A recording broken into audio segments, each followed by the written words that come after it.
El porqué de San Carlos de Bariloche. En 1895, Carlos Wiederold instala el primer almacén de ramos generales, pero recién el 3 de mayo de 1902, por medio de un decreto presidencial, se da carácter oficial de fundación al asentamiento que lleva el nombre de San Carlos de Bariloche, Carlos en homenaje a Wiederold y Bariloche de una deformación del término Buriloche, gente distinta o diferente de atrás o del otro lado, denominación que recibían los indígenas que habitaron los valles del sector oriental de la cordillera de los Andes antes del ingreso de los mapuches. A fines de ese verano, arriban al Nahuel Huapi, provenientes de Buenos Aires, los primeros visitantes que se autotitulan turistas, a Aarón Anchorena, Carlos Lamarca y Esteban Lavallol. Más tarde, comienzan a abrirse las rutas de llegada a la ciudad hasta que en 1913 se termina de construir el primer camino para autos, gracias a la visita del expresidente norteamericano, Theodore Roosevelt, y en 1912 se produce el primer arribo en avión a Bariloche, que partiendo el día anterior desde San Isidro, en la provincia de Buenos Aires, se hace escalas en Bahía Blanca, Río Colorado y Cipolletti. En 1934, con la llegada del ferrocarril culminó un largo periodo de aislamiento y rápidamente el tiempo de los pioneros fue quedando atrás y se incorporaron rápidamente los más modernos adelantos. Por esta misma época se iniciaron los deportes invernales como actividad recreativa vecinal.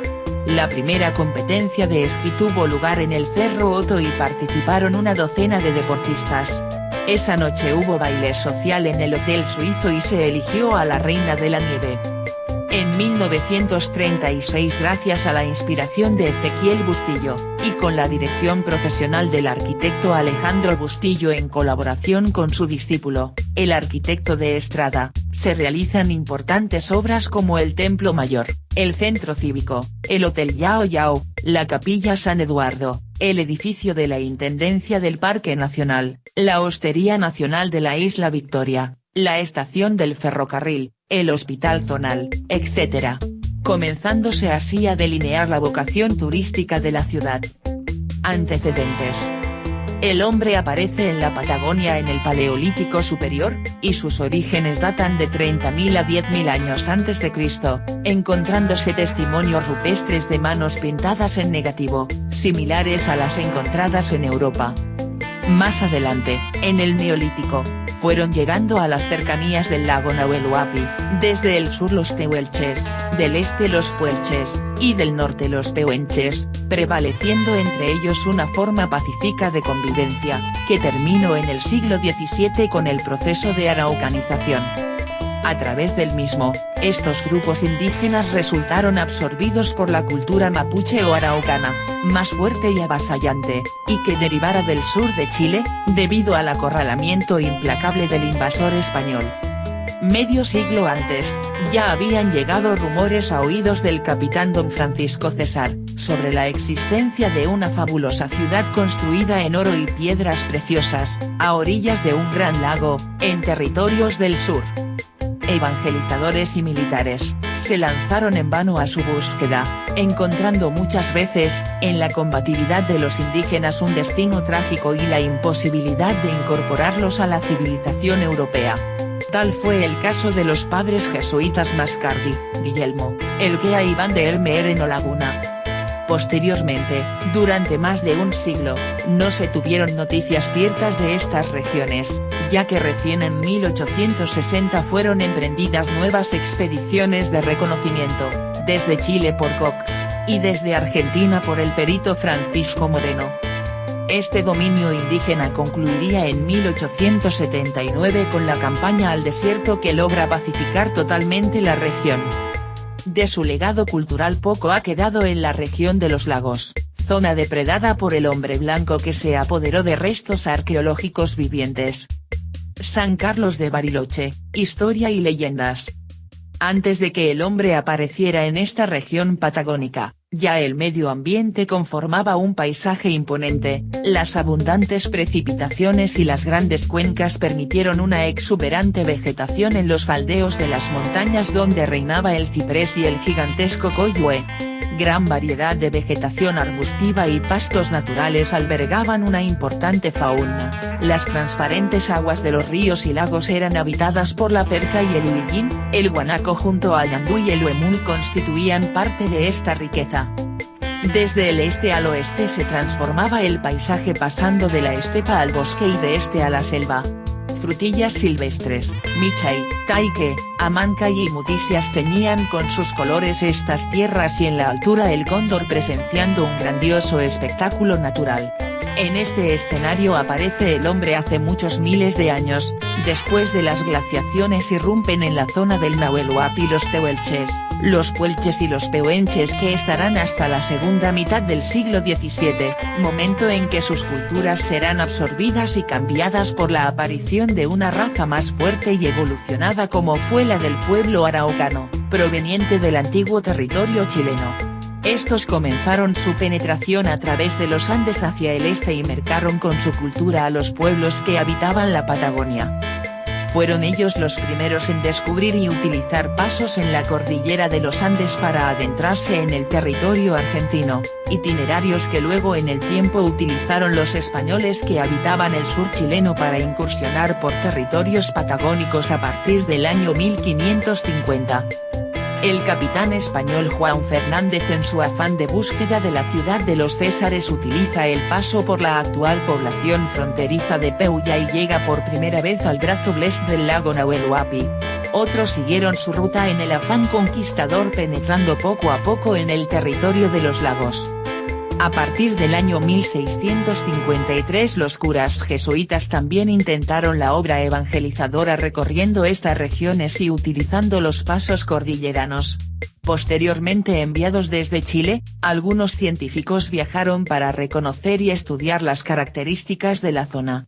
Eran estos los dominios del cacique Sayhueque. El país de las manzanas conformaba su territorio donde el bosque se confundía con el cielo, los arroyos cristalinos descendían hacia el gran lago azulado y el paisaje se nutría permanentemente en formas y colores nuevos.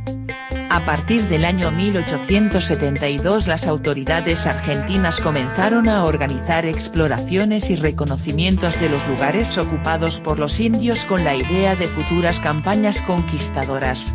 También llegará en esos años al lago Nahuel Huapi el geógrafo naturalista Francisco Pascacio Moreno que será el primer hombre blanco que viene del Atlántico para dedicarse al estudio e investigación atraído por la espectacular naturaleza. La década del 80 marcará el avance del ejército argentino sobre la región, la total ocupación de los territorios dominados por los indios será una de las misiones y la otra será reconocer los ríos y los lagos que conformaban la geografía del lugar. A partir de estas acciones y transcurriendo el año 1892 comenzarán a llegar los primeros pobladores blancos que se radicarán en las costas del lago Nahuel Huapi, vienen desde el Pacífico algunos y otros del Atlántico, hay alemanes y norteamericanos en esta primera corriente de inmigrantes. Carlos Biederol, comerciante alemán es el iniciador de la actividad comercial en la zona y para iniciar la misma, construye su primera casa comercio donde se formaría el pueblo de San Carlos de Bariloche. Comienza aquí un fluido enlace entre Puerto Montt y el inmigrante alemán que exportará lana, cuero, papas, quesos, manteca y otros productos. En 1897 había unos 14 pobladores diseminados alrededor del lago Nahuel Huapi siendo su actividad principal la agricultura y la ganadería, la bodega de lana se asentaba en lo que tiempo después sería la ciudad de Bariloche, junto a ella se encontraban unas 5 casas construidas con madera de ciprés y coyúes rodeadas de unos pocos ranchos diseminados entre maitenes y cipreses. A partir de este año comienzan a funcionar aserraderos, herrerías y tambos, se construirán embarcaciones artesanales cuyo fin era el transporte de mercaderías y llegarán más pobladores esta vez de C. de Viedma y Carmen de Patagones. En el año 1901 se afincará definitivamente una corriente de inmigrantes suizos y así se irá conformando una población heterogénea en cuanto a nacionalidades pero con el mismo espíritu de trabajo y sacrificios siendo verdaderos pioneros en este territorio tan distante de los grandes centros poblados. El trabajo fue el motor que impulsaba a estos colonos y la mano de obra especializada era de gran valor. En ese sentido las actividades que realizaban el herrero, el zapatero, etc., fueron de gran importancia para la consolidación del pueblo.